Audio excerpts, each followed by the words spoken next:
ఓం శ్రీ శివానంద గురుభ్యో నమః. శ్రీ ఆంజనేయ పరబ్రహ్మణే నమః. ఆత్మబంధువులు ఆత్మస్వరూపులను మీ అందరి పాదాలకి నమస్కారం. నా పేరు రమణ పులిసిపాడు. చాలా కొంతమందికి తెలుసు. మీ అందరితో పాటు నేను కూడా గురువు గారిని నమ్ముకున్నవాడిని. ఈరోజు కృష్ణాష్టమి. ఎప్పటి నుంచో వద్దాం అనుకుంటే ఈ రోజున గురువు గారు ఆజ్ఞయి మీ అందరినీ చూడటం సంతోషంగా ఉంది. పెద్దలు శ్రీ రాఘవేంద్రన్ గారు, అట్లానే మీ అందరికీ నాకంటే బాగా ఎక్కువ తెలుసు. అదే నా 2 విషయాలు పరమాత్మ గురించి 2 మాటలు చెప్పుకుంటాం. వసుదేవసుతం దేవం కంసచారూణమర్దనం దేవకీ పరమానందం కృష్ణం వందే జగద్గురు. ఈ నామంలో పరమానందం అనే ఒక మాట ఒకటి ఉంది ఈ శ్లోకంలో. పరమానందము అంటే కృష్ణుడు, అదే పరమాత్మ యొక్క స్వరూపం. మనందరిలో కూడా ఏదో మన పిల్లలు ఊరు వెళ్ళి వస్తే మనకి ఓ సంతోషం వస్తుంది. భర్త కనపడితే సంతోషం, మనకి ఇష్టమైంది లభించింది ఏది లభించినా కూడా మనసుకు సంతోషం వస్తుంది. వచ్చిపోతుంది కాబట్టి దానికి సంతోషం అని పేరు. అది నిలకడగా ఉంటే ఆనందం అని పేరు. ఆనందం నిలకడైపోయినప్పుడు కృష్ణ పరమాత్మ మన హృదయంలో ఎప్పటికీ దర్శనమిస్తుంటారు. అది వారి తత్వం, అంతే. అది గురువుగారు అందించిన అతి సులువైన మార్గం. కృష్ణ అంటేనే ఆనందం అని అర్థం, ఆనంద స్వరూపుడు. ఇప్పుడు మీరందరూ కూడా ఇక్కడికి వచ్చారు గురుభక్తితో.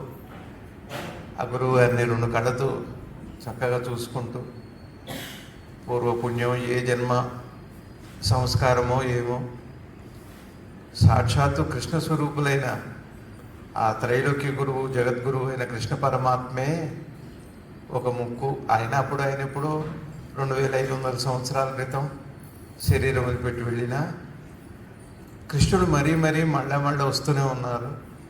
మళ్ళా సద్గురు శివానంద భగవానుల వారి రూపంలో మళ్ళా వచ్చారు మనకు కనపడడానికి. ఆ కృష్ణుడు ఇప్పటికీ ఉన్నాడు. వారితో గడిపిన క్షణాలు ఆనందమే శివుడు, ఆనందమే కృష్ణుడు, ఆనందమే మన స్వరూపం. మనందరం కూడా పొద్దున్నే లేస్తున్నాం. ఏవో కష్టాలు, సుఖాలు, ఆరోగ్యాలు, అనారోగ్యాలు, ఆర్థిక ఇబ్బందులు, ఈతి బాధలు ఏవో ఉన్నాయి. అయినప్పుడేమో సంతోషం వస్తుంది. మళ్ళా రాత్రి కల్లోకి వెళితే చిన్నపిల్లల్లాగా ఆడుకుంటుంటాం. ఇది భీమిలి, ఇది గురువు గారి ప్లేసు, ఇది గురుధామం, అట్లా ఏ ఉండదు మనసుకి. ఇది వైజాగ్, ఇది తిరుపతి, ఇది అమెరికా, అట్లా ఏ ఉండదు. దేశం లేదు, కాలం లేదు. అట్లానే మన సమస్త ప్రపంచం కూడా లయమైపోయి ఉంటుంది నిద్రలో. మనం కూడా మన స్వరూపం లేదు. రాత్రి మనం నిద్రపోతున్నప్పుడు అందరం కూడా కృష్ణ స్వరూపం. లేచాక ఓ రమణ ఏదో పేర్లతో పిలువబడుతున్నాం మనం. స్వరూపం మాత్రం కృష్ణుడిది. దేహం మనం అనుకోవటం చేత మన పేరుకి తాజాత్మ చెంది నేనిది అనుకుంటున్నాం. నేను అది అని తెలియజెప్పడానికి గురువు ఏం చేస్తారంటే, సరే ఎందరో గురువులు ఉన్నారు ఈ లోకంలో, మహానుభావులు వచ్చిపోయారు. మరి సద్గురు శివానంద భగవాన్ వారి విశేషం ఏమిటి అంటే, నాకు 88లో సద్గురుదేవుల పరిచయం అయింది. ఆ తర్వాత వారి దగ్గరికి రావడం, ఏదో భగవద్ దర్శనం కోసం, స్వామి దర్శనం కోసం వారి దగ్గరికి రావడం 90లో ఫస్ట్ సారి వచ్చాను. 88లో దర్శనం అయిన తర్వాత భీమిలికి 90లో వచ్చాను నేను. వచ్చినప్పుడు వారు ఒకటి అన్నారు, నువ్వేం దాటావని నీకు దర్శనం కావాలి అన్నారు. ఒక మాట. రెండో మాట, ఒకవేళ నీకు బహుశా కీర్తి రావచ్చు, లేదా జ్ఞానం రావచ్చు, నీకు లేదా చాలా గొప్పవాడి అవ్వచ్చు, ఇదేది నీకు నాలుగు తీసుకోవడానికి కూడా పనికిరాదు, ఇది గుర్తుపెట్టుకోమని చెప్పారు. రెండో మాట.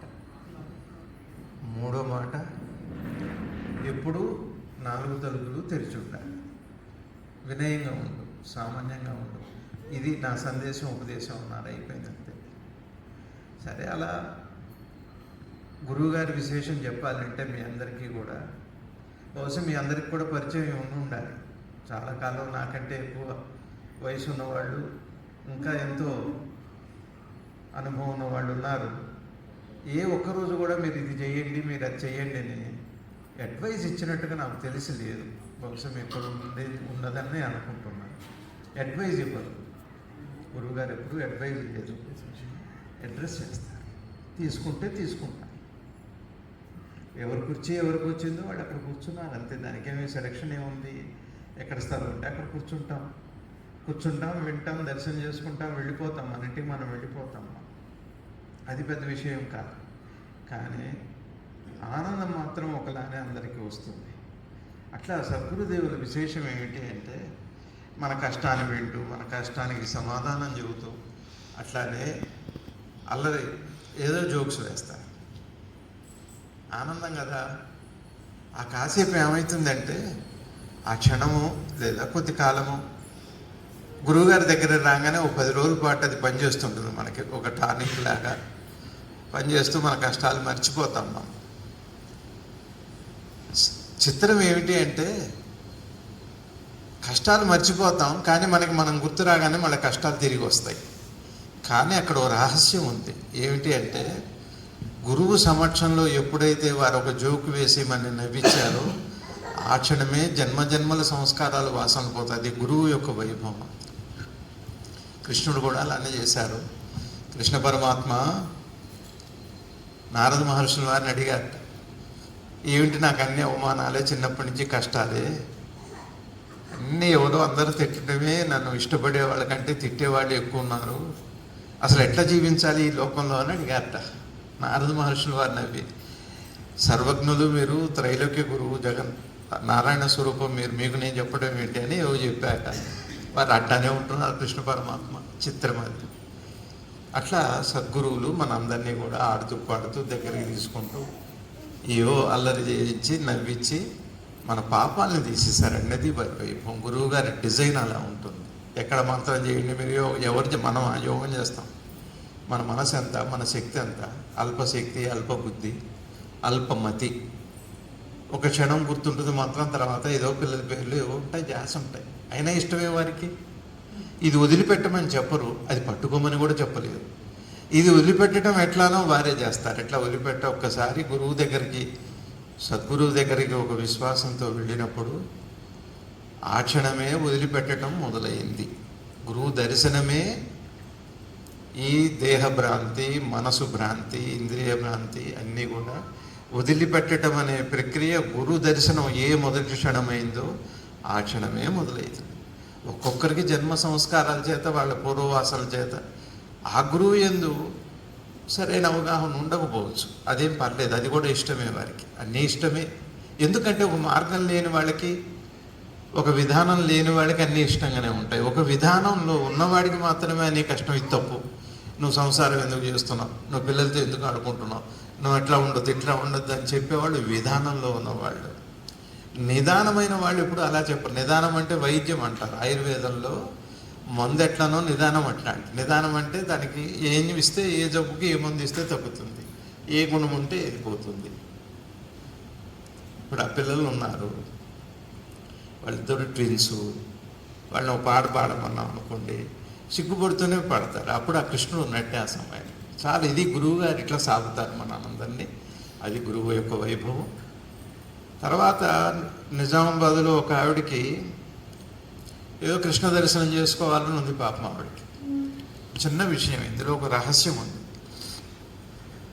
పరమాత్మని మనందరం చూస్తూనే ఉన్నాం, కానీ ఏదో కారణం చేత గ్రహించలేకపోతున్నాం. అది కారణం ఏమిటి అంటే, ఆవిడ కృష్ణ దర్శనం చేసుకోవాలని చాలా తపన పడింది. కృష్ణ కృష్ణ అంది. ఆవిడకి పెద్ద ఆవిడ, సామాన్యమైన గొల్ల మనిషి, చాలా చిన్న కుటుంబం. ఆవిడకి విరోచనాలు వచ్చినాయి. బాబు గారి దగ్గర ఉండే శిష్యురాలు, నిజామాబాద్లో బాబు గారు ఉండేవారు.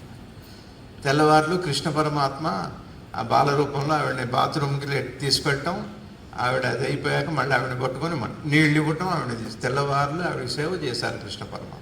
వాస్తవానికి ఏంటి, గురువు వచ్చి ఏం చెబుతాడంటే, మీరు ధ్యానం చేసి, మీరు తపస్సు చేసి, మీరు సేవ చేయటం ఈశ్వరుడు కాదు, నిరంతరం భగవంతుడు నీకు సేవిస్తున్నాడు, నిన్ను, నీ సేవకుడు ఈశ్వరుడు, గురువు నీ సేవకుడు అని చెప్పడానికి వచ్చిన గురుతత్వం అది.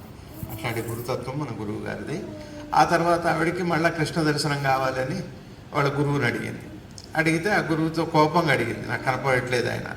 సరే వచ్చారు ఆయన, కృష్ణుడిని అడుగుతున్నారు, ఏంటి నువ్వు కనపడట్లేదని. అయిన తర్వాత ఆవిడకి ఏం కనపడలేదు.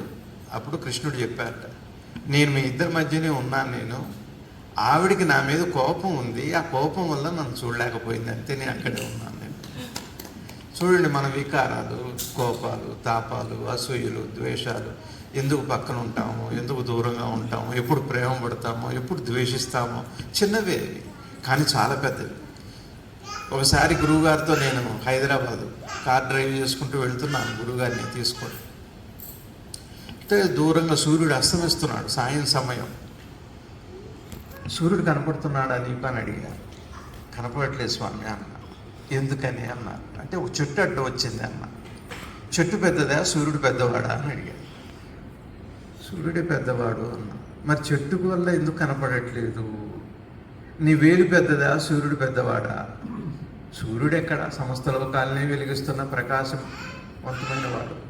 వేలు అడ్డం పెట్టుకో, కనపడట్లేదు. చిన్న వేలు అడ్డం. ఎక్కడ సూర్యుడు, ఎక్కడ నీ వేలు, ఎక్కడ నువ్వు? అట్లానే మనలో ఉండే వికారాలు పరమాత్మని దర్శనం కానివ్వు, లేకపోతే ఉన్నదే పరమాత్మ. వికారం దాటాలి. ఒక గురువు దర్శనం అయిన తర్వాత గురువేం వికారాలు అవి దాటిపోయి సలహాలు ఎవరు? గురువు గారు ఒకసారి చెప్పారు, I don't believe unnecessary counselling అన్నారు. అది మనకి ఇష్టం, వారికి ఇష్టం. చెబుతారు సూచనగా, ఇట్లా ఉంటే బాగుంటుంది, ఉంటే బాగుంటుంది. ఏం బాగుంటుంది? ఏమండి, ఆస్తులు కలిసి వస్తాయా, పిల్లలు బిల్లు తొందరగా అయిపోతాయా, సంతానం కలుగుతుందా, ఆరోగ్యం బాగుండే, అవి ఉంటాయి. కానీ నాకు జన్మ లేదు, నాకు మరణం లేదు, నాకు నీటికి ఆవలో ఉన్నటువంటి ఏ పరమాత్మ తత్వం అయితే ఉందో ఆ తత్వాన్ని నేను, ఆ కృష్ణుడిని నేను అని పరమతత్వం, పరతత్వం మనకి అనుభవంలోకి వస్తుంది. అది గురువుగారి యొక్క వైభవం. ఈ రోజున మీ అందరినీ చూసి మీ అందరితో రెండు మాటలు పెద్దగా తెలియకపోయినా ఒక ఆత్మీయంతో మీ అందరితో పంచుకోవటం, కృష్ణాష్టమి సందర్భంగా కృష్ణ స్వరూపులైన మీ అందరికీ మరొకసారి పాద నమస్కారాలు చేస్తూ, పెద్దలు శ్రీ రాఘవేంద్రన్ గారి పాదాలకి నమస్కరిస్తూ, ఇంకా పెద్దలు ఉన్నారు,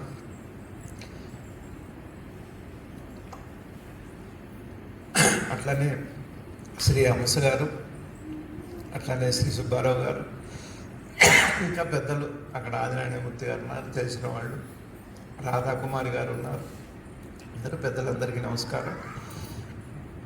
మీ అందరికీ మరొకసారి నమస్కరిస్తూ, ఏం చేయాలి, ఎంతసేపు చేయాలి జపం, ఎట్లా కనపడతాడు మాకు కృష్ణుడు? సాధన ఏమిటి అంటే, నామస్మరణ సాధన కాదు, ఒక గంట సేపు కూర్చొని చేయటం కూడా సాధన కాదు. ఏ వికారం మనకు అడ్డొస్తుందో ఆ విషయంలో జాగ్రత్తగా ఉండటం. తర్వాత పొద్దునే లేవగానే ఒకసారి కృష్ణ శివానంద అనుకుంటే చాలు. రాత్రి పడుకునేటప్పుడు కృష్ణ శివానంద అనుకుంటే చాలు, అయిపోయింది సాధన. ఇక మిగిలినంతా నేను ఎట్లా ఉంటున్నాను, నా భర్తతో, నా పిల్లలతో, నా స్నేహితులతో, సమాజంతో ఎలా ఉంటున్నాను అన్నదాని ఎందు ఎరుక కలిగి ఉండి అటెంటివ్గా చిన్నగా వికారం స్పర్శ లేకుండా ఉంటే 40 రోజుల్లో పని పూర్తి చేస్తారు. చాలా తేలిక. వికారం చాలా అంటే వికారం సాకారం కానివ్వదు, పరమాత్మ దర్శనం కానివ్వదు. ఇవి ఎందుకు పనికిరావు, ఈ లోకానికి ఉపయోగపడతాయి. నేను ఎవరినన్నా నా డబ్బుతో నేను ఇతరులని అజమాయిషి చేయొచ్చు, నా పాండిత్యంతో అవతల వాళ్ళని కూర్చోబెట్టవచ్చు, దానికి పనికి వస్తుంది. కానీ పరమాత్మకి అది సరే. నా వికారమే నా లోపల నా సాక్షాత్కారానికి అడ్డుగా ఉంటుంది. ఎక్కడో ఒక చోట పులి స్టాప్ పెట్టాలి మనం. అయితే ఆ ప్రయత్నం నిరంతరం జరుగుతుంది.